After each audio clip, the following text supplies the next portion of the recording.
Jadi menarik sekali pemilu tahun 2024, katakanlah pemilunya para sutradara, pemilunya para kingmaker. Dari 3 calon ini sebetulnya bukan mereka langsung yang menentukan konstelasi suara. Pemilu tahun 2024 ini memang penentunya itu, penentu besarnya itu, super kingmakernya itu adalah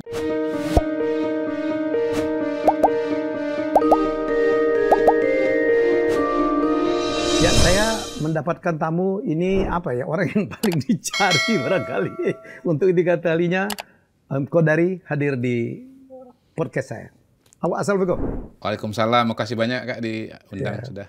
Ini orang Palembang, orang nggak banyak tahu orang Palembang. Oh, sibuk sekarang ya?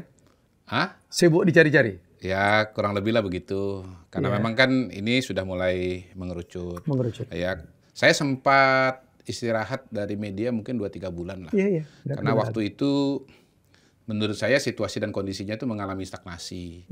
Jadi ya sebetulnya kita nggak membicarakan jurus silat, kita membicarakan kembangan gitu. Kalau kembangan nggak usah dibahas.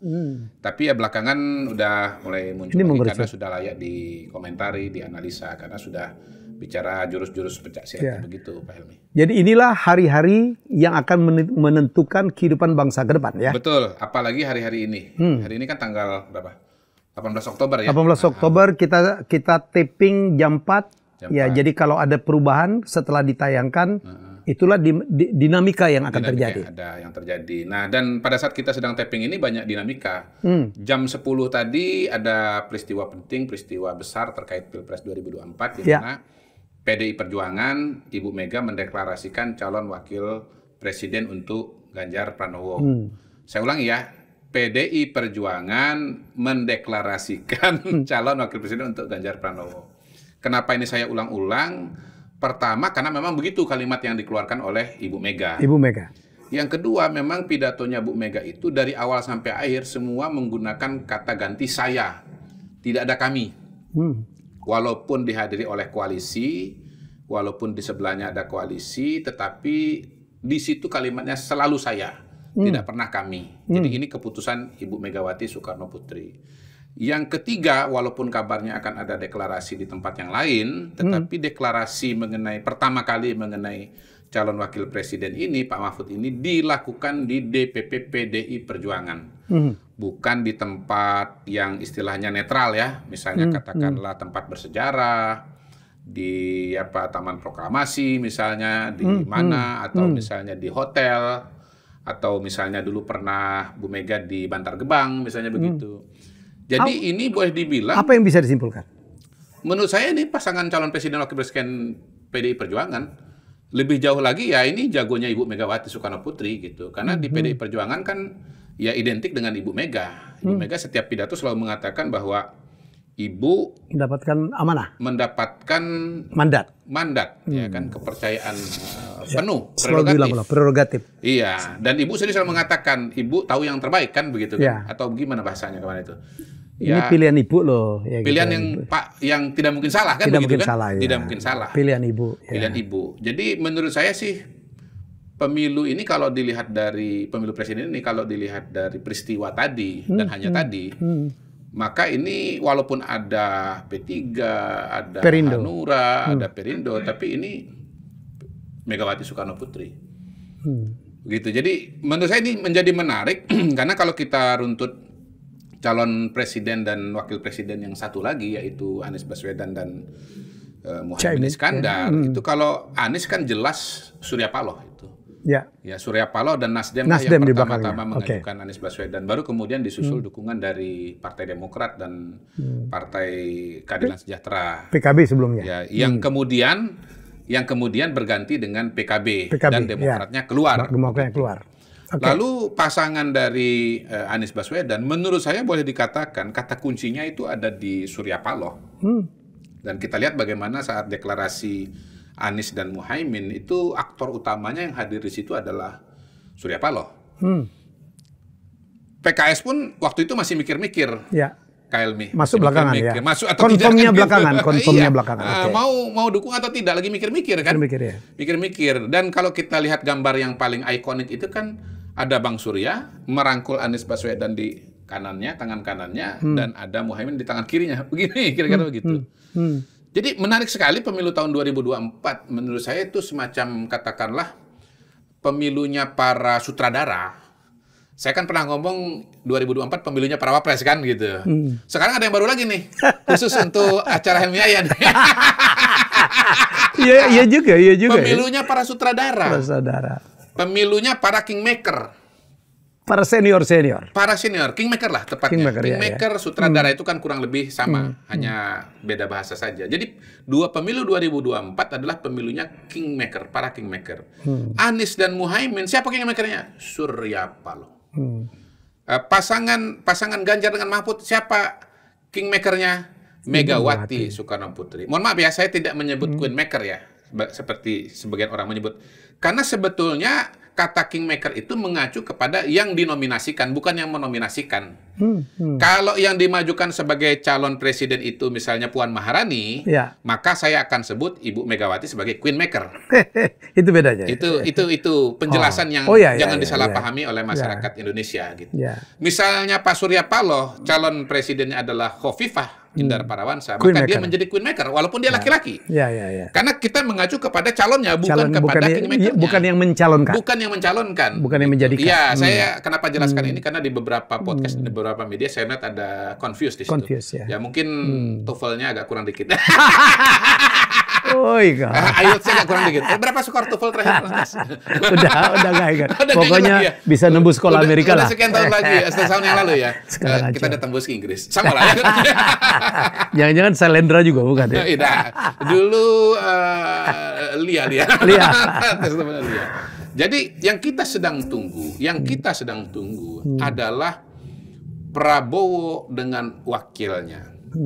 Nah, per hari ini dengan proses yang terjadi pada Ganjar, yang terjadi kepada Anies. Ya, yang terjadi pada Mahfud, yang terjadi pada Muhaimin, menurut saya sebetulnya sampai tingkat tertentu ini juga bagian dari pemilunya kingmaker itu.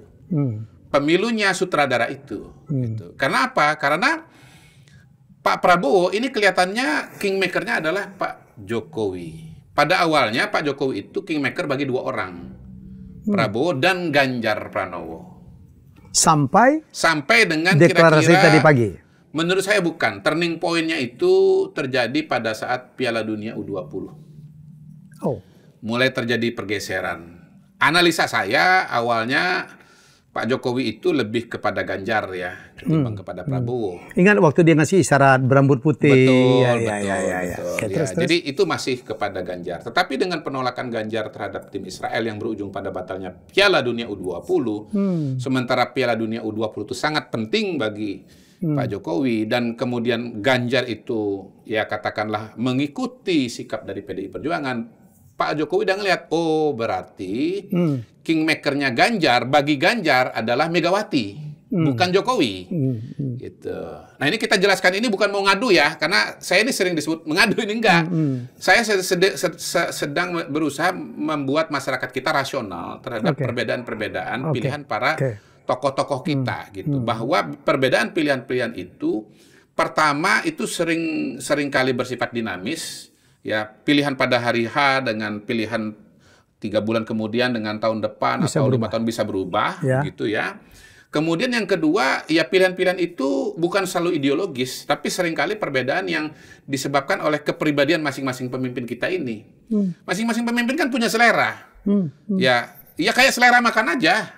Misalnya Pak SBY sukanya soto bangkong, gitu. Pak Jokowi mungkin sukanya ayam goreng. Ibu Mega mungkin sukanya nasi goreng, begitu. Kan kita nggak bisa memperdebatkan selera makan, kan? Betul. Kenapa kamu ini kok suka dengan gudeg? Apa kamu ini suka? Nggak bisa jelaskan. Ya sudah begitulah. Ya mungkin ada selera kepribadian barangkali. Seperti Ibu Mega mungkin lebih cocok kepribadian seperti Mas Ganjar ketimbang dengan Pak Prabowo, gitu. Dua-duanya teman, dua-duanya punya hubungan baik, tapi ketika harus memilih siapa yang akan dinominasikan didukung sebagai calon presiden, itu masalah selera. Pilihannya lari kepada Mas Ganjar misalnya. Disebabkan oleh penilaian mengenai kemampuan, mengenai kompetensi, hal-hal yang sifatnya rasional, komitmen kepada program pembangunan misalnya, atau komitmen kepada kebijakan si pemimpin misalnya. Misalnya balik lagi Piala Dunia U20. Mas Ganjar kan berpartisipasi dalam proses batalnya Piala Dunia U20 itu. Pak Prabowo kan nggak, diam saja gitu. Diam saja gitu. Tapi pada kesempatan yang lain dua-duanya mungkin berkontribusi. Misalnya ketika Covid, Mas Ganjar berkontribusi pada penanganan Covid pada level Provinsi Jawa Tengah.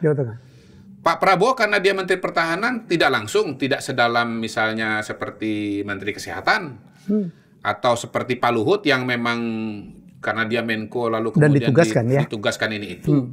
Tetapi kontribusi Pak Prabowo juga sangat besar menurut saya.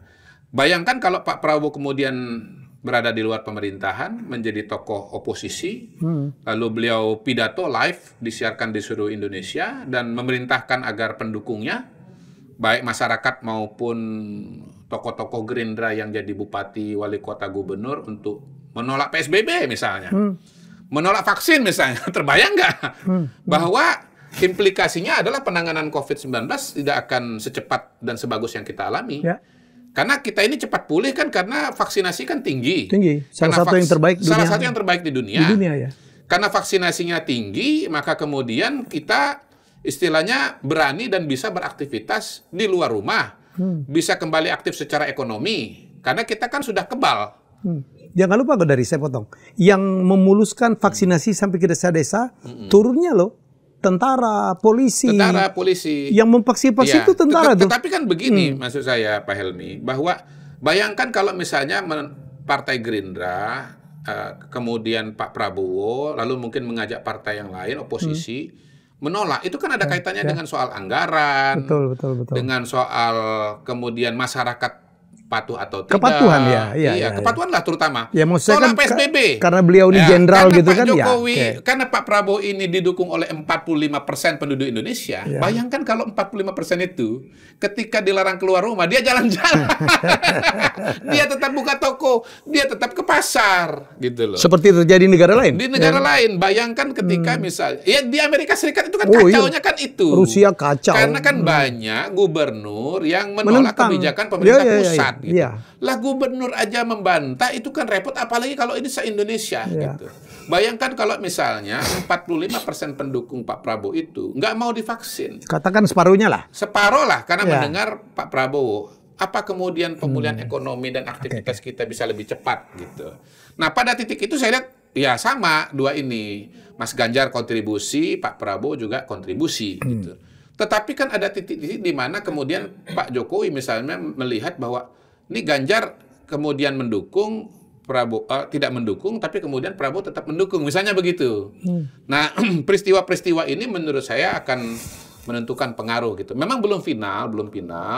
Tadi Pak Helmi mengatakan ini Pak Jokowi kemana gitu. Menurut saya kita harus nunggu sampai dengan proses pendaftaran supaya kelihatan ya lebih jauh, misalnya Pak Jokowi ini siapa sih ininya calonnya gitu, siapa sih jagonya gitu. Nah kalau memang nanti kira-kira pada saat pendaftaran tutup kita melihat suatu komposisi tertentu yang kira-kira menggambarkan Jokowi's team gitu kan, maka sempurnalah tesis kita pada hari ini. Ya, bahwa pemilu 2024 adalah pertarungan para sutradara, pertarungan para kingmaker begitu.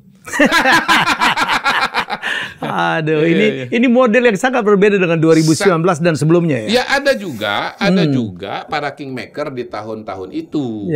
Tetapi kira-kira nggak sampai setajam ini gitu, tidak serapi ini kira-kira begitu. Misalnya kalau tahun berapa 2014 misalnya, ya menurut saya yang lebih menentukan koalisi atau formasi itu lebih kepada bagaimana opini masyarakat itu terbelah menjadi dua kandidat ya, Jokowi dengan Prabowo begitu. Tahun 2019 juga kurang lebih seperti itu gitu. Termasuk juga sebetulnya menurut saya ya di situ udah mulai muncul juga sih kingmaker atau semacam sutradara ini. Pak Jokowi pada waktu itu bisa punya pilihan sebetulnya menurut saya, apakah lawan head to head dengan Prabowo atau kemudian lawan ada kandidat yang lain gitu. Tapi mungkin dia udah hitung-hitung gitu, kayaknya sih lebih baik lawan Pak Prabowo aja gitu, udah udah terukur, udah tahu lebih kurangnya rematch aja gitu kan. Terus ya ketidakpastian politiknya juga lebih besar begitu. Ya menurut saya kan begini, semua orang tuh kan enak aja kalau jangan ngatur-ngatur. Kamu tuh nggak pernah pada posisinya Pak Jokowi.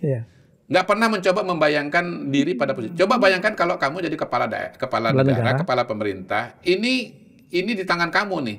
Chaos nggak chaos ini di tangan kamu gitu. Apa iya mau dibiarkan chaos? Apa iya mau dibiarkan berlarut-larut? Apa kemudian dibiarkan akan menjadi sesuatu yang misalnya pertumpahan darah? Misalnya kan enggak gitu loh. Jadi ya Anda punya perusahaan, misalnya Anda kan harus kelola, harus bisa melihat semua resiko, melihat potensi-potensi masalah yang muncul gitu. Bahkan di kantor pun juga Anda bisa tuh ngatur-ngatur, saya mau punya 1 kolonel misalnya, atau saya mau punya 2, atau saya mau punya 3 gitu. Kita ngatur. Ya bisa juga Anda misalnya ciptakan persaingan sehat di antara mereka atau manajemen baik konflik. Memang orang kalau nggak pernah pegang organisasi itu nggak bisa bayangkan yang kayak begini-begini gitu loh. Bahwa bagaimana mengelola organisasi itu, baik yang kecil maupun yang besar, esensinya itu kurang lebih sama sebetulnya. Konflik-konfliknya juga kurang lebih sama. Dinda, alokasi orang, alokasi sumber daya, alokasi komunikasi, dan seterusnya.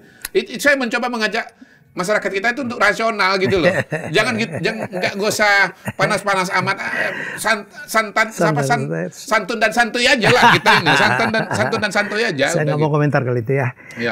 Dinda, ini kan berbulan-bulan orang bertanya, Pak Jokowi akan kemana sih? Ke Ganjar atau ke Prabowo? Ya kan dia bilang ojo ke susu, ojo gerusa-gerusu, ya kan akan tiba waktunya. Kalau ngelihat apa yang terjadi sekarang, menurut Kodari kemana ini? Ya menurut saya gampang aja. Pak Jokowi itu kan dia sudah punya rencana 2045. Ya, maksudnya begini, dia mau Indonesia maju tahun 2045. Menurut saya dia juga sudah tahu tuh formula-formulanya itu, udah merumuskan formula-formulanya. 1, membangun infrastruktur. 2, membangun digitalisasi. 3, melaksanakan hilirisasi. 4, pengembangan SDM yang di dalamnya pangan, energi, pendidikan, kesehatan. 5, melaksanakan dengan konsekuen pembangunan IKN. 5 itu. Nah, jadi pasti temanya dia ini adalah keberlanjutan gitu. Nah, di titik itu pun saya mau mengatakan pemilu tahun 2024 ini memang penentu besarnya itu super kingmakernya itu adalah Pak Jokowi. Karena sebetulnya anatomi pemilih, beliau yang paling berkepentingan. Anatomi pemilih, saya mau ngomong, anatomi pemilih 2024 itu, ini bedanya dengan yang sebelumnya adalah bahwa dari 3 calon ini sebetulnya bukan mereka langsung yang menentukan konstelasi suara, tetapi Pak Jokowi. Ditentukan oleh respon masyarakat terhadap Pak Jokowi.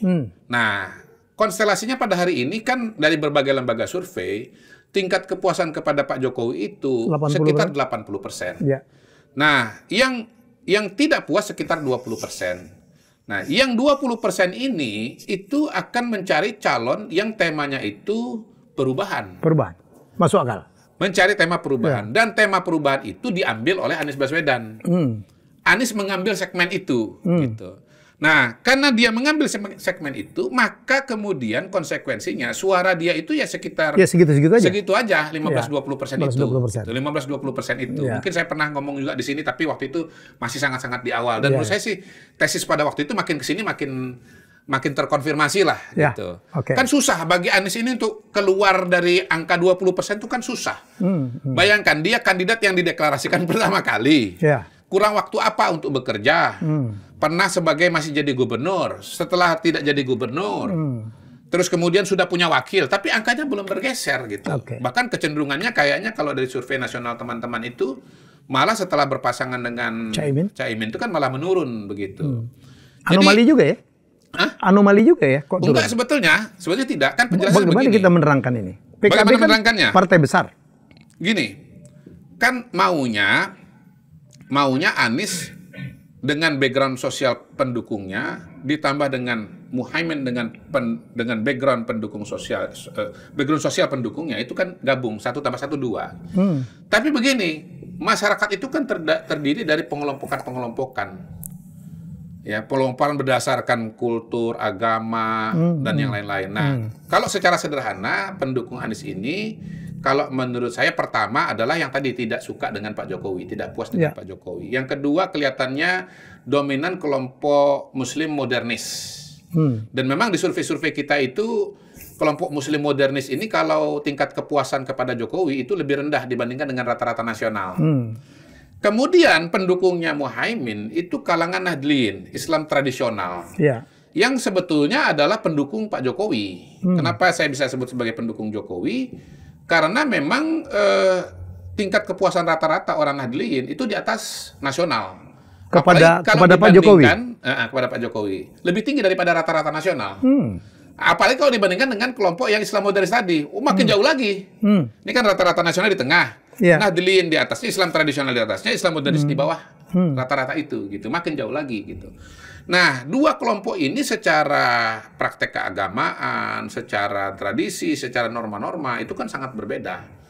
Sehingga saya membuat istilah itu, ini seperti minyak dan air. Minyak dan air kalau digabung bisa nyampur nggak bisa nyampur gitu. Bahkan lebih ekstrim lagi, bisa jadi ini seperti magnet. Kutub utara dipertemukan dengan kutub selatan. Satu dengan yang lain itu saling menolak gitu.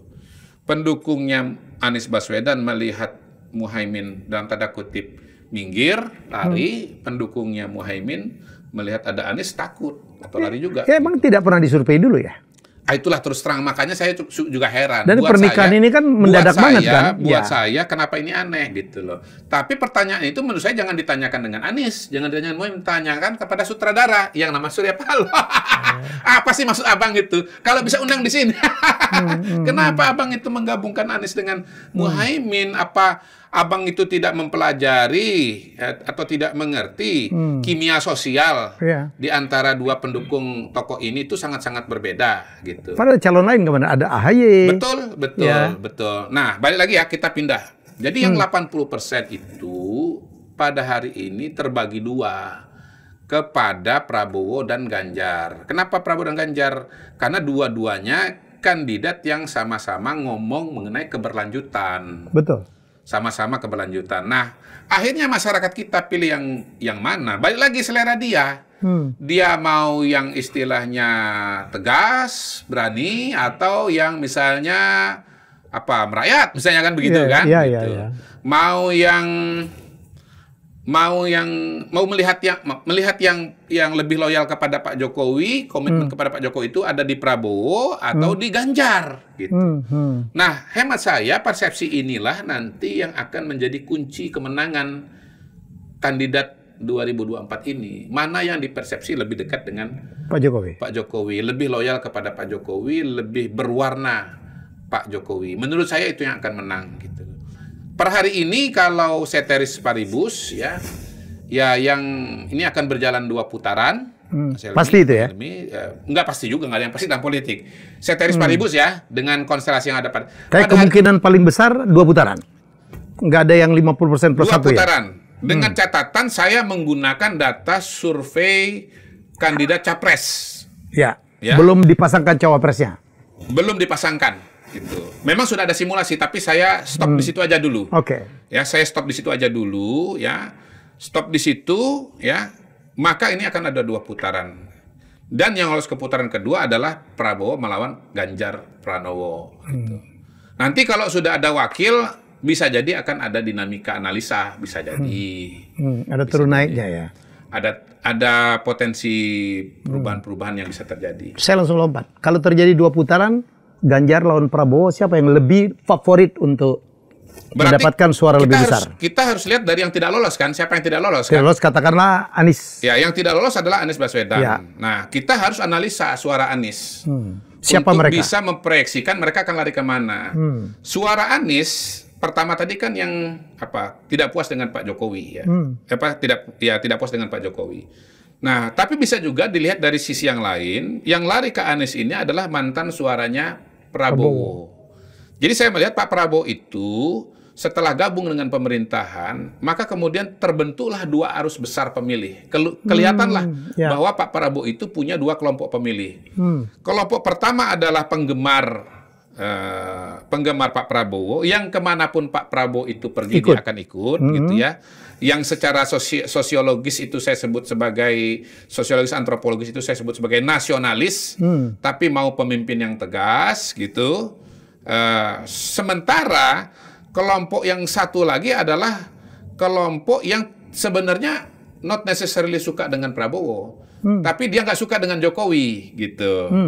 Sehingga ya dia milih Prabowo itu bukan karena dia suka dengan Prabowo, tapi karena dia benci, dia nggak suka dengan Jokowi, gitu. Itu kelompok kedua. Kelompok kedua, gitu. Dan kelihatannya itu ada tadi elemen-elemen modernis tadi, Islam modernis tadi itu, ya, atau kelompok-kelompok Islam tertentu lah, gitu. Nah, kelompok ini larinya ke Anies. Kelompok ini larinya ke Anies. Kalau Anies sudah kalah? Mereka ini kalau kalah akan lari kemana? Hemat saya, secara psikologis, jarak psikologisnya itu lebih dekat kepada Prabowo. Karena pernah sama-sama kan, gitu. Dan secara psikologis juga lebih dekat dengan Prabowo ketimbang dengan Ganjar, gitu. Walaupun mereka orang yang tidak suka dengan Pak Jokowi. Jadi begini. Ada matriksnya? Ya, matriksnya ini ya. Masyarakat Indonesia, balik lagi itu saya bagi dua, santri, non-santri, garis miring nasionalis. Santri ini dibagi dua, tradisional dengan modernis. Ya. Nah, di lapangan, di masyarakat kita, yang bisa dekat itu adalah nasionalis atau non-santri ini, atau sering disebut juga abangan, dengan Islam tradisional. Dekat mereka ini, paling nggak begini, Islam tradisional itu, praktek keagamaannya itu oleh kalangan nasionalis ini nggak disalah-salahkan. Tapi oleh Islam modernis disalah-salahkan. Kamu itu praktek ini, praktek itu, nggak boleh. Gitu. Kalau oleh kelompok ini. Yang kedua, nggak disalahkan oleh kelompok yang nasionalis ini. Yang kedua, memang secara sosiologis ini kan kebanyakan masyarakat kelas menengah ke bawah. Jadi ya yang marhaen ini gitu kan orang menengah ke bawah. Yang Islam tradisionalis ini juga kebanyakan menengah ke bawah. Kalau Islam modernis itu perkotaan dan terutama fansnya Caimin ya. Iya, Caimin ya. Pokoknya NU lah secara keseluruhan, baik yang politis maupun yang kultural tuh kebanyakan menengah ke bawah. Jadi kalau dalam matriks ini juga kelihatan abangan itu kalau ke Islam modernis jauh banget dia jalannya. Dari sini ke Bandung gitu. Tapi kalau nasionalis ke Islam tradisional itu dekat. Bogor atau ke Bekasi dekat gitu. Jadi lebih mudah perjalanannya. Nah, yang paling menarik dan agak lebih jelas menurut saya adalah Muhaimin Iskandar. Per hari ini menjadi jelas Muhaimin itu pasti ke Prabowo. Pasti ke Prabowo. Karena apa? Karena wakilnya Ganjar Pranowo adalah Mahfud MD. Yang notabene adalah ancaman terbesar bagi Muhaimin dalam secara pribadi ya, politik. Secara politik ya. Di PKB-nya. Nah, tahun 2019 Pak Mahfud kan pernah dicalonkan sebagai wakil presiden oleh Pak Jokowi. Jadi sebelum Bu Mega ini sebetulnya yang duluan mencalonkan Mahfud itu namanya Jokowi. Ya. Cuman waktu itu kan nggak didukung. Gitu. Hari terakhir, jam terakhir ya. Jam terakhir, ya. Bahkan bisa jadi menit. Menit terakhir ya. Pak Mahfud gitu ya, kenapa nggak jadi? Ya, karena hitung-hitungan politiknya, matematikanya, konon gitu ya. Konoha, ya saya pakai istilah anak muda lah ya, konoha gitu kan. Karena kalau ada proyeksi, kalau Mahfud jadi wakil presiden, maka dia akan punya modal sosial yang sangat besar untuk jadi ketum PKB. Gitu. Istilahnya ya Muhaimin akan tersingkir. Muhaimin belajar dari kasus Yusuf Kalla. Tahun 2004 ketika Yusuf Kalla maju wakil presiden bersama SBY dan terpilih, maka kemudian seorang Akbar Tanjung yang istilahnya berjasa begitu besar bagi Partai Golkar, memimpin Golkar di masa reformasi ya, akhirnya tersingkir gitu. Tidak dipilih oleh mayoritas peserta Munas di Partai Golkar. Nah, ya menurut saya itu terulang kembali pada tahun 2024 ini, di mana Pak Muhaimin pasti in the back of his head gitu punya kalkulasi. Kalau Mahfud jadi wakilnya Ganjar, habis ya, kira-kira begitu. Jadi saya berani prediksi lah ya bahwa jadi kalau Amin kalah, lebih cenderung untuk setidaknya ke Prabowo. Setidaknya Muhaimin. Kalau Aniesnya saya belum tahu, tapi konstituennya saya kira pasti ke Prabowo Subianto. Gitu. Wow, menarik betul ya. Iya. Terus, jadi sebetulnya keunggulan Prabowo itu hemat saya itu lebih clear, lebih certain di putaran kedua ketimbang di putaran pertama. Putaran pertama ini masih 50-50. Nah, 50-50. Nah, ini kan calon A, calon B. Prabowo A, ya, Ganjar B, Anies Baswedan C. Gitu. Jadi mirip DKI berapa tahun yang lalu ya? Ahok, AHY, Anies. Nanti ke sana. Kita jelasin ini dulu ya. Iya kan? Kesini dulu ya. Kita kesini dulu. Nah, ketika C ini tidak lolos, C ini nanti kemungkinan nomploknya ke A, ke Prabowo. Anies ke Prabowo, ketimbang ke Ganjar. Dan disitulah kemudian yang tadinya imbang menjadi gitu. Ya, ini akan unggul karena limpahan suara terbesar dari Anies Muhaimin itu akan lari kepada Prabowo. Gitu. Relate nggak dengan DKI dulu? DKI. Begitu putaran kedua, mengingat dulu. Masanya AHY akhirnya pindah ke Anies, bukan ke Ahok. Betul kan? Betul. Unggul nih Ahok. Iya kan? Iya. Nomor 2-nya Anies, tapi AHY kalah dengan Ibu ini ya. Oh, bedanya begini. Waktu kasus Jakarta itu, selisih suara antara Ahok dengan Anies Baswedan itu tidak dekat, sebetulnya cukup jauh. Cukup jauh. Ahok seingat saya sekitar 40%, Anies sekitar 30 ya. Berapa ya? Intinya waktu itu seingat saya AHY sekitar 16 lah. Ya. Gitu. Jadi berarti berapa itu? 26, 36 coba dibantu hitung. Ya, terus ditambah faktor-faktor X yang kemarin terjadi itu ya. Nah, intinya begini, memang mungkin menariknya di DKI Jakarta adalah contoh di mana suara si C yang nggak lolos pindah. Itu tumpek blek. Ya. Kalau Pilpres dugaan saya nggak tumpek blek. Tapi lebih banyak ya. Tapi lebih banyak ke Prabowo. Kalau Jakarta itu tumpek blek. Kenapa tumpek blek? Karena suara Ahok putaran pertama 40%, putaran kedua tuh kembali 40%. Jadi yang tadi 16 nggak dapat limpahan sama sekali. Iya, yang tadinya AHY terbelah antara AHY dengan Anies itu kumpul langsung plek gitu. Orang-orang yang istilahnya tersinggung terhadap peristiwa Al-Maidah. 1. Kalau bicara Jakarta itu lebih kepada soal perasaan ketimbang soal logika. Karena kalau saya tanya, saya survei 2 minggu sebelum coblosan itu, ternyata 74% masyarakat Jakarta masih puas kepada Ahok. Kinerja Ahok. Ya, tetapi saya tanya mengenai tingkat respon mereka terhadap isu Al-Maidah 51 ya, 60% tersinggung. Dan itu ketika di breakdown pilihannya memang ke Anies, hanya 20% yang tidak tersinggung, dan itu mayoritas pilihannya masih ke Ahok. Kayaknya ini pernah kita bahas di dulu edisi-edisi awal. Bisa dibuka bagi yang penasaran penjelasan lengkapnya. Ya, ini 2 kali udah 3 kali Kodari dengan saya. Mas Kodari, satu lagi. Apa arti penunjukan Pak Mahfud sebagai wakilnya Ganjar? Konstelasinya jadi gimana? Pertama kan begini, pertarungan ini kan sangat ditentukan oleh Jawa, karena Jawa itu 60% suara, dan ditentukan oleh 3 provinsi besar. Jawa Barat, Jawa Timur, Jawa Barat yang suaranya nomor 1 paling banyak ya, 30 jutaan. 17%, 18%, 30 jutaan ya. Kemudian Jawa Timur yang suaranya sekitar 16%, dan Jawa Tengah yang sekitar 13,5%. Nah, Jawa Barat itu secara tradisional adalah basisnya Prabowo. Jawa Tengah basisnya Ganjar Pranowo dan PDI Perjuangan. Nah, terra incognita itu adalah Jawa Timur. Jawa Timur ini yang masih bisa goyang-goyang. Makanya kemudian baik Ganjar maupun Prabowo maupun Anies, all eyes on Jawa Timur. On Jawa Timur. Dan itu sudah proven, paling tidak untuk 2 kandidat. Anies ambil Muhaimin. Muhaimin orang mana? Jawa Timur. Ganjar dengan siapa? Mahfud. Orang mana? Orang Jawa Timur. Madura. Iya, orang Jawa Timur. Madura lebih khusus lagi. Nah, tinggal kemudian Pak Prabowo ini menarik. Dia akan ambil siapa? Apakah dia pakai faktor Jawa Timur murni? Misalnya Bu Khofifah gitu. Walaupun balik lagi Bu Khofifah itu mau atau tidak. Karena menurut saya Bu Khofifah itu sebetulnya impian terbesarnya menurut saya ya, dilihat dari perjalanan sejarah beliau berpolitik, itu adalah memimpin Jawa Timur.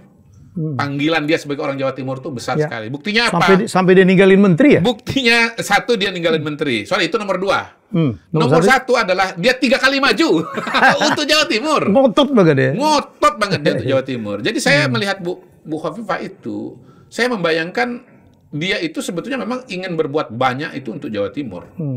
Artinya sejauh dia masih punya peluang untuk memimpin Jawa Timur, mengelola Jawa Timur, dia akan kelola Jawa Timur. Silakan kalau nggak, pemirsa ada yang nggak setuju, silakan argumentasinya. Kita nih argumentasinya, saya sudah paparkan kan begitu. Nah, apakah Khofifah mau atau tidak? Dugaan saya nggak mau. Karena Bu Khofifah itu matanya di Jawa Timur dia. Apalagi dia masih muda. Ntar aja tuh pilpres itu. Ntar aja. Nanti semua orang juga pasti gandeng saya. Iya kan? Loh, iya dong. Dia masih punya umur. 2 kali dia jadi gubernur Jawa Timur, kakinya makin dalam.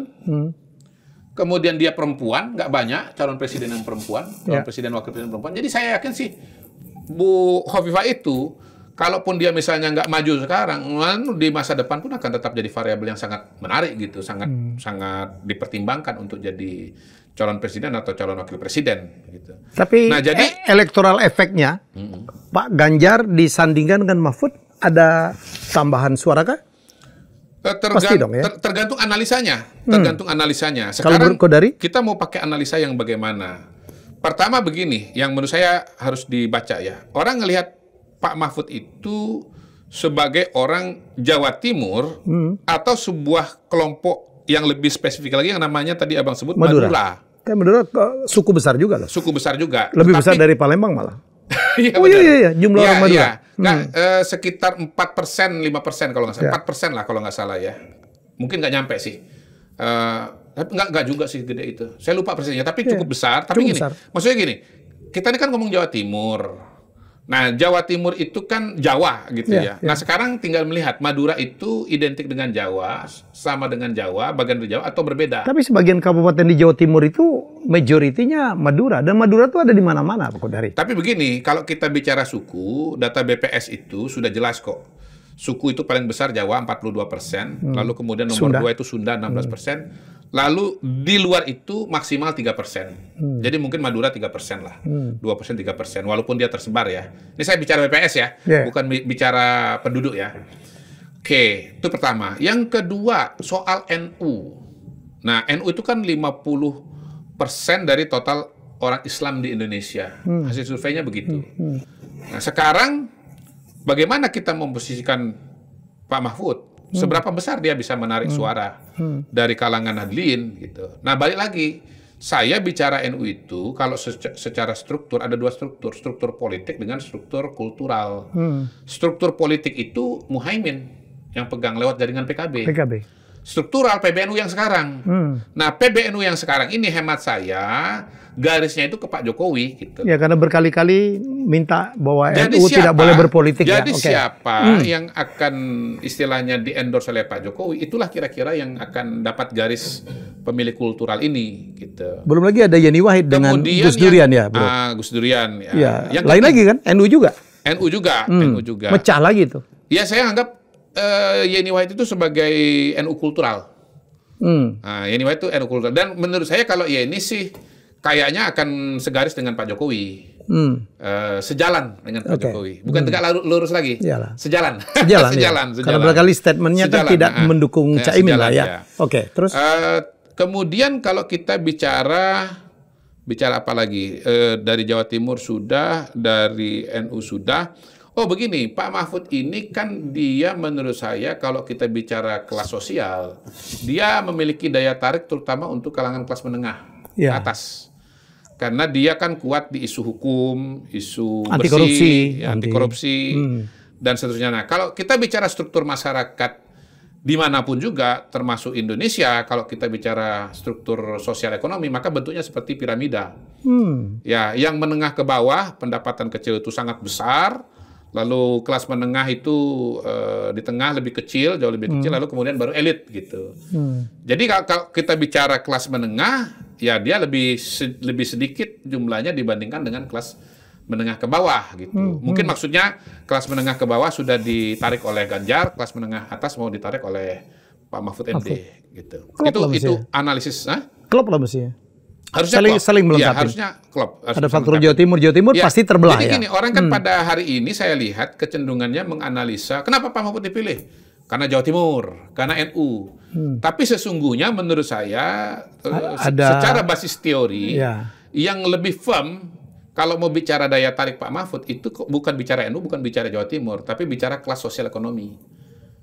Gitu. Karena tadi di NU itu ada banyak variabel-variabel, banyak struktur. Bahkan pada titik itu saya mau mengatakan dengan segala hormat, Pak Mahfud itu nggak punya struktur itu. Gitu.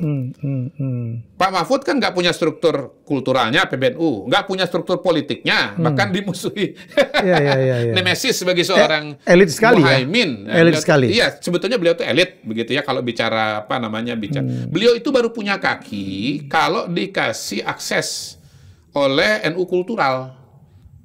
Baru punya akses. Baru dia bisa punya kaki. Seperti 2019 misalnya Pak Jokowi mencalonkan Pak Mahfud sebagai wakil presiden. Nah, NU kultural waktu itu belum jadi PBNU ya. NU kultural itu akan mendukung Pak Mahfud. Ada kakinya sampai ke bawah. Jadi Pak Mahfud ini kalau nggak dicalonkan oleh Pak Jokowi sebetulnya agak repot karena dia kakinya dari mana? Nggak punya kaki sendiri yang banyak dan jauh gitu ya. Kalau Bu Khofifah jelas punya kaki dia, apalagi dia kan pemimpin Muslimat NU dengan struktur-struktur yang sampai jelas-jelas daerah, ada pengurusnya, ada kegiatannya, sangat nyata itu, sangat nyata. Nah itu kan Pak Mahfud nggak punya. Gitu. Jadi ya balik kalau bicara Jawa Timur tadi kita bicara mengenai Pak Mahfud mau dilihat secara apa Jawa Timurnya, secara etnis di Jawa, etnis Jawa Timur itu kan ada Jawa dan mungkin Madura, berarti Madura kan begitu. Jadi ya mau lihat secara geografis atau melihat secara etnisitas gitu lah. Demografis. Itu juga bisa begitu dibicarakan secara etnisitas kan dia menjadi relatif. Pak Mahfud bukan yang 13, bukan yang Jawa Timur itu, tetapi dia adalah yang Madura. Kalau mau spesifik lagi secara kultural kan ada dibagi lagi tuh wilayah Mataraman. Wilayah Nadatul Ulama atau wilayah Tapal Kuda gitu. Bahkan ada lagi yang menambahkan Are misalnya begitu. Ya kalau dipecah-pecah lagi ya makin kecil pengelompokan kulturalnya gitu. Menurut saya yang lebih firm ya lebih pasti mengenai Pak Mahfud itu daya tariknya di mana, di kelas menengah. Itu terbuka orang dengan kemampuan kepintarannya, anti korupsinya. Iya, semua feature yang ada di Pak Mahfud itu menurut saya daya tarik bagi kalangan kelas menengah kan gitu. Trias politika dia udah semua pendidikannya, terus kemudian artikulasinya, keberaniannya, isu-isunya, itu feature-feature yang menarik bagi kalangan kelas menengah. Walaupun kalau bicara soal trias politika yang ada di pidatonya Ibu Mega, saya sih mau bilang gitu loh bahwa Pak Mahfud itu kan trias politika dalam pengertian dia sudah punya pengalaman di eksekutif sebagai menteri, legislatif sebagai anggota DPR, yudikatif sebagai hakim MK. Itu kan dari 2019 sudah ada, dia kan jadi Menhan tahun 2001 gitu. Bukan baru-baru sekarang ini. Dia punya integritas, ya itu dari 2019 sudah ada, bukan baru. Kenapa dulu nggak didukung gitu? Orang pertama yang mendukung Pak Mahfud sebagai calon wakil presiden itu dengan segala feature-feature dan kelebihan itu namanya Joko Widodo dengan segala hormat. Oke, Dindo, hari ini kita rekaman tanggal 18 sekitar jam 4. Iya. Menurut Kodari, siapa yang akan mendampingin Pak Prabowo? Nah ini menarik nih perkembangan di jalan saya menuju ke sini dan saya tadi di salah satu stasiun televisi. Ini kan ternyata ada setidaknya dua tokoh yang mengurus SKCK, surat keterangan kelakuan baik lah. Kalau bahasa kita zaman kita dulu surat kelakuan baik. Surat kelakuan baik. SKB kita dulu ya. Kalau mau SKKB dulu. Waktu daftar stan kan gitu kan. Segala macam itu pasti ngurus surat kelakuan baik itu. Itu ada dua, ada Erick Thohir, ada Yusril Iza Mahendra. Yusril juga mengurus juga. Oke. Mungkin itu kepentingan lain kali. Nah, enggak tahu. Tapi kan begini, kalau kita bicara dua nama ini, pertama Erick Thohir itu sudah dicalonkan PAN, dijagokan PAN untuk Wapres gitu. Yang kedua, kita tahu juga beliau itu sangat dekat dengan Pak Jokowi, identik dengan Pak Jokowi. Jadi masuk akal lah kalau misalnya jadi calon wakil presiden. Yang ketiga, surveinya juga tinggi, papan atas. Kalau bukan yang paling tinggi, minimal selalu 3 besar. Tiga besar itu nasional. Siapa? Emil, Sandiaga Uno dan Erick Thohir. Erick Thohir. Itu yang konsisten ya di 3 besar. Dan tiga-tiga dekat dengan Pak Jokowi. Kecuali Emil, kalau menurut saya yang paling dekat ya Erick dan Sandi lah. Ya. Gini, kenapa saya bisa bilang paling dekat? Karena bukan cuma di pemerintah, tapi acara-acara keluarga pun juga terlibat. Ketua panitia pernikahan segala macam. Kan Sandi kan enggak, Ridwan kan enggak. Gitu. Jadi itu argumentasi saya. Kalau lagi ada yang kok dari salah gitu di kolom komennya, ini argumentasi saya. Jadi Erick Thohir itu sangat mungkin sebagai calon wakil presiden. Kemudian Yusril juga diusulkan oleh siapa? Oleh PBB, dan menurut saya kartu Yusril ini tiba-tiba hidup begitu Mahfud diumumkan sebagai wakilnya Ganjar. Karena yang bisa mengimbangin kepintaran Pak Mahfud mungkin Yusril kali ya. Yang sama-sama orang hukum itu, ya kita soal pintar nggak berani ngomong. Apa-apalah muji orang.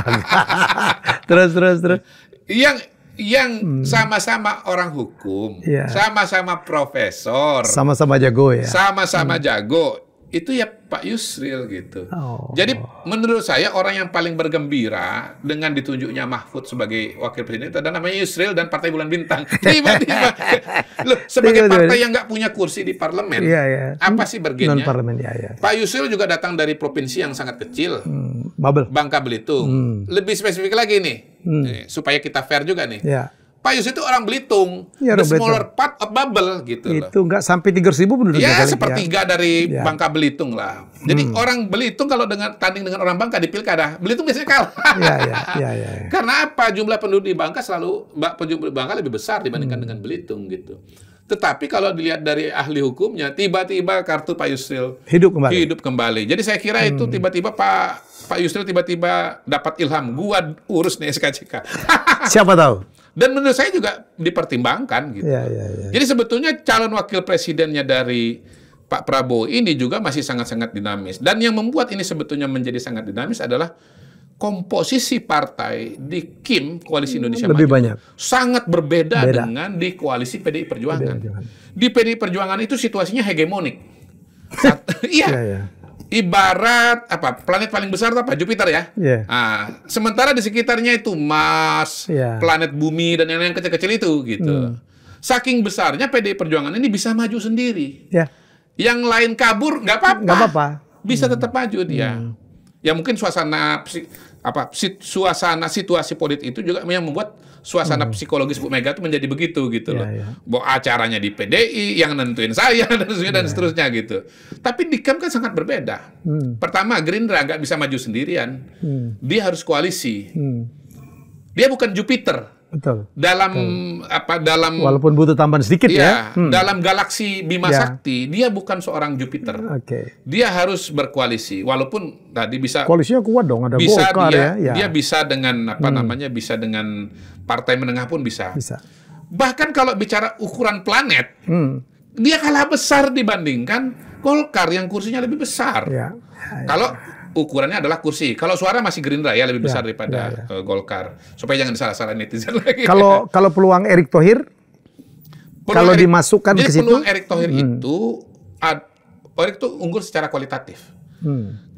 Karena dia dekat dengan Pak Jokowi. Kemudian secara kuantitatifnya dia unggul dari segi popularitas atau elektabilitas. Dan anak muda. Tetapi dia kalahnya di kursi Golkar, di kursi DPR, di mana Golkar jauh lebih besar dibandingkan dengan PAN. Nah, kalau Golkar mau mengajukan Airlangga Hartarto atau Ridwan Kamil, saya rasa enggak lah. Saya kira kan Waketum. Tapi menurut saya Pak Airlangga secara elektabilitas kan Airlangga di bawah Ridwan Kamil kan? Tapi kan yang tanda tangan Pak Airlangga. Menurut saya Pak Airlangga dengan popularitas Ridwan Kamil belum akan mundur dia. Dia akan mengatakan saya Golkar, I am Golkar gitu loh. Golkar adalah saya. Karena yang tanda tangan Golkar itu saya gitu. Ketua umum begitu. Jadi Golkar ini membawa kursi yang sangat besar. Jadi ya memang di KIM itu ada suatu kerumitan yang bisa membuat penentuan calon wakil presiden ini agak berlarut-larut menurut saya. Dan saya kira sih ini sudah jelas bahwa Kim ini akan mendaftar paling akhir. Karena kita udah dengarkan pasangan Amin ya, Anies Muhaimin kan besok pagi. Ya. Dan kabarnya juga pasangan Ganjar Mahfud. GoFood apa Gafud? Ganjar Pranowo ya. Oh ya GoFood lah, boleh lah GoFood. Pasangan GoFood ini akan mendaftar siang harinya gitu. Jadi pasangan Kim ini dugaan saya akan punya waktu ya. Masih panjang. Panjang hari itu kan tanggal 18. Besok 19 pendaftaran, masih ada waktu sampai tanggal 25. Masih sangat panjang. Sangat-sangat panjang. Tapi katanya deklarasi harus besok ya katanya. Siapa? Deklarasi dulu kalau pendaftarannya boleh. Sebetulnya deklarasi itu kan bukan mandatori. Nggak ada di aturan KPU itu Anda harus deklarasi, itu nggak ada. Itu lebih kepada sebuah pergerakan dan statement politik saja. Mas Kodari, bukan kewajiban dalam proses SOP atau administrasi. Bukan KPU. Administrasi di KPU, bukan. Saya kebayang kalau kita berdua ini misalnya didukung partai politik, kita nggak deklarasi, langsung daftar KPU juga boleh. Tidak ada masalah. Boleh. Saya ngebayangin kalau Ridwan Kamil kan mendapatkan Jawa Barat ya. Iya. Yang DPT-nya paling banyak lah. Saya punya jawaban. Bagi Prabowo, Ridwan Kamil itu tidak menarik. Karena tadi saya udah jelasin bahwa Jawa Barat itu lahannya Prabowo Subianto. Dia nggak perlu Ridwan Kamil. Itu namanya jeruk makan jeruk. Oh. Iya. Yang diperlukan oleh Prabowo itu adalah Jawa Tengah atau Jawa Timur. Jawa Tengah atau Jawa Timur. Kalau Jawa Timur, saya ulangi lagi, Jawa Tengah atau Jawa Timur. Kalau Jawa Timur prediksi saya 2 udah masuk sana, kalau ketiga ngapain berebut kue bertiga ya? Ya tetap bisa aja, karena kuenya sangat besar. Karena kuenya sangat besar kan, ya layak diperebutkan gitu loh. Jangan lupa sepertiganya Jawa Timur itu ya setara dengan ya mungkin beberapa provinsi di luar Jawa. Gitu. Lampung, Sumatera Selatan, Sumatera Utara gitu ya. Iya, setara dengan itu, karena dia besar sekali. Jadi 16 dibagi 3 kan masih dapat 5%, 6%. Kalau Erik tuh kalau ethnicity kan Lampung kecil sekali ya, tapi masa anak mudanya apalagi keberhasilan PSSI barangkali sangat menjadi faktor ya. Gini, kalau Erick Thohir dia telah bertransformasi menjadi tokoh nasional. Iya. Sehingga suara dia itu setahu saya justru yang banyak itu di Jawa Tengah sama Jawa Timur, Jawa Tengah. Nah, Jawa Tengah kan sebetulnya mengagetkan kan? Iya. Kok bisa Erick Thohir itu tinggi di Jawa Tengah? Karena asosiasi dengan Pak Jokowi. Yang kedua karena dia isu-isunya itu kan tidak etnisitas atau tidak regional. Iya. Isu keberhasilan sebagai Menteri BUMN, sebagai ketua PSSI, itu kan kelas menengah kan menarik. Oke. Gitu. Dan kelas menengah ada di semua provinsi. Dan kemudian sepak bola. Sepak bola. Ya, sepak bola masanya itu kan, besar sekali. Jadi kolam suara terbesar di Indonesia pada hari ini namanya Jokowi. 80% yang puas kepada dia. Nomor 2 sepak bola. Penggemar sepak bola ya. Penggemar sepak bola itu 60 atau 70% lah. Ada survei yang mengatakan penggemar sepak bola Indonesia 70%, ada yang 60%. Kolom ketiga Nahdlatul Ulama, karena 50% dari Muslim Indonesia. Karena Muslim kita 87%, berarti 50%-nya secara total berarti sekitar 40% lah, kira-kira begitu. Jadi dia ini sebetulnya punya kolam suara. Dan dia di NU juga yang kan? Besar. Dan di NU juga. Ya, karena dia membantu ulang tahun NU ya. Dan dia di Ansor Banser gitu. Jadi Erik ini sebetulnya bisa masuk Jawa Timur juga. Bisa masuk Jawa Timur lewat jalurnya Nahdlatul Ulama. Karena Nahdlatul Ulama itu paling dalam dan paling luas di Jawa Timur. Saya udah baca hasil surveinya. Orang Islam di Jawa Timur akan hampir 100%. Kita identikan aja lah.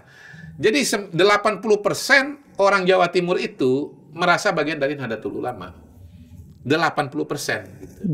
Jadi sebetulnya kalau kita bicara kandidat dari Nahdlatul Ulama atau kandidat dari Jawa Timur itu garis miring aja menurut saya sih. Yeah. Karena 80% ya. Dan di situ ya Erick Thohir juga bisa masuk. Dan karena itu menjadi wajar kalau Erick Thohir kemudian juga mengurus SKCK. Karena dia punya semua syariatnya sebetulnya. Dia punya semua syariatnya. Syariat elektabilitas sudah. Syariat track record sudah.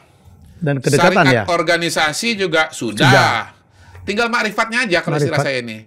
tinggal takdirnya aja. Dalam politik itu kan ada syariat, ada ma'rifat. Gitu. Semua syariatnya sudah Anda penuhi, kalau ma'rifatnya belum, nggak jadi.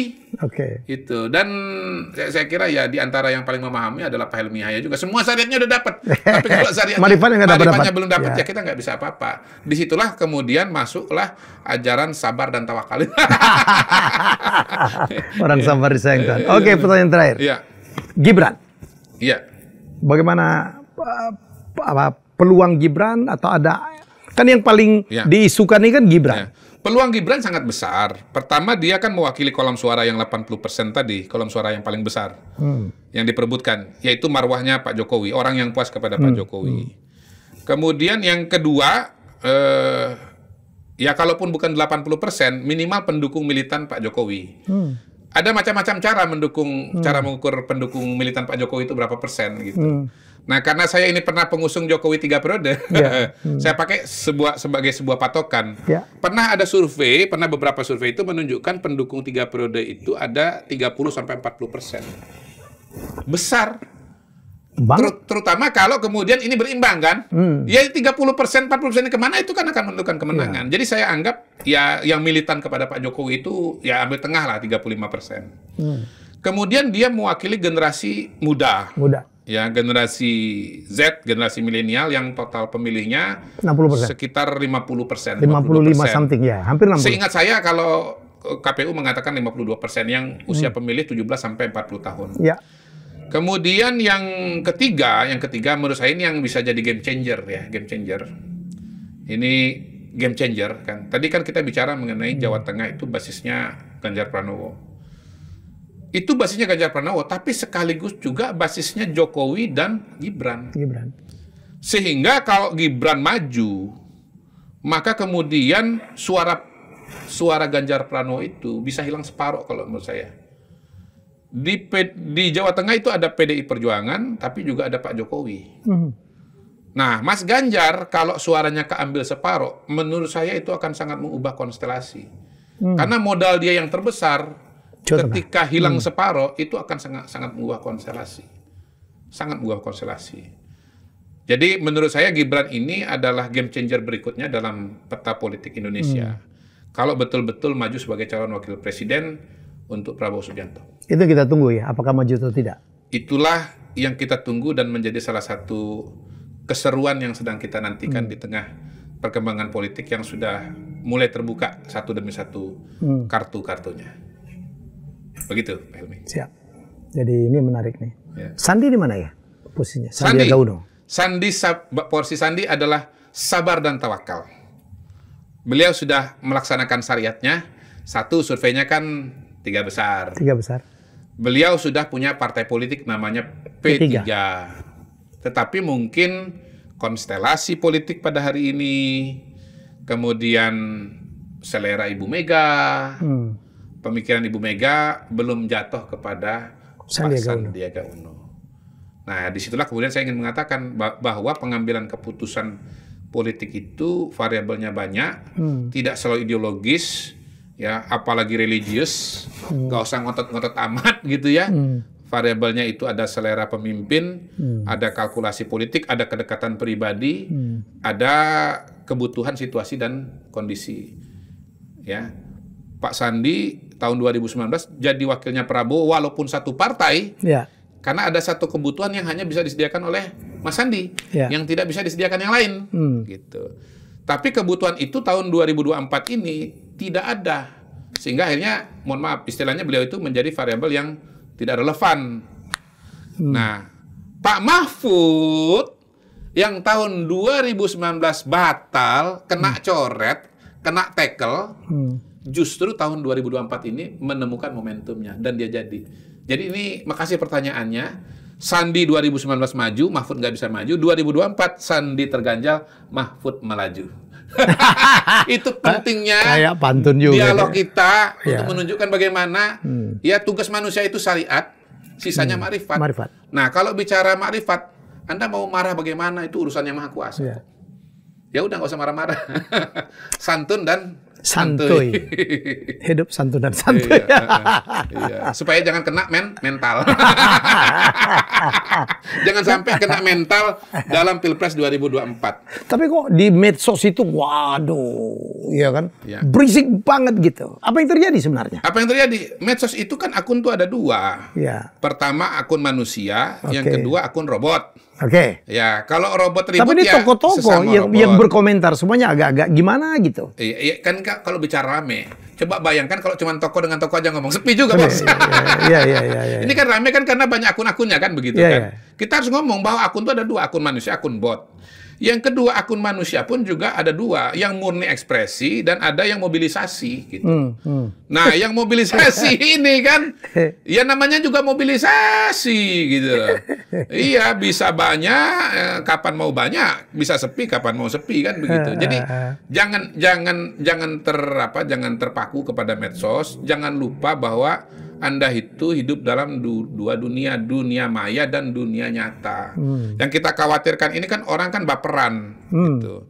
Dia nggak santun, dia nggak santuy, sehingga dia baperan. Apa yang terjadi di dunia maya, kemudian dia ikuti, dia praktekkan, dan baper. Seolah-olah yang terjadi di dunia maya itu adalah apa yang terjadi di dunia nyata. Padahal belum tentu. Padahal belum tentu. Jadi masih ada decoupling lah antara dunia maya dengan dunia nyata.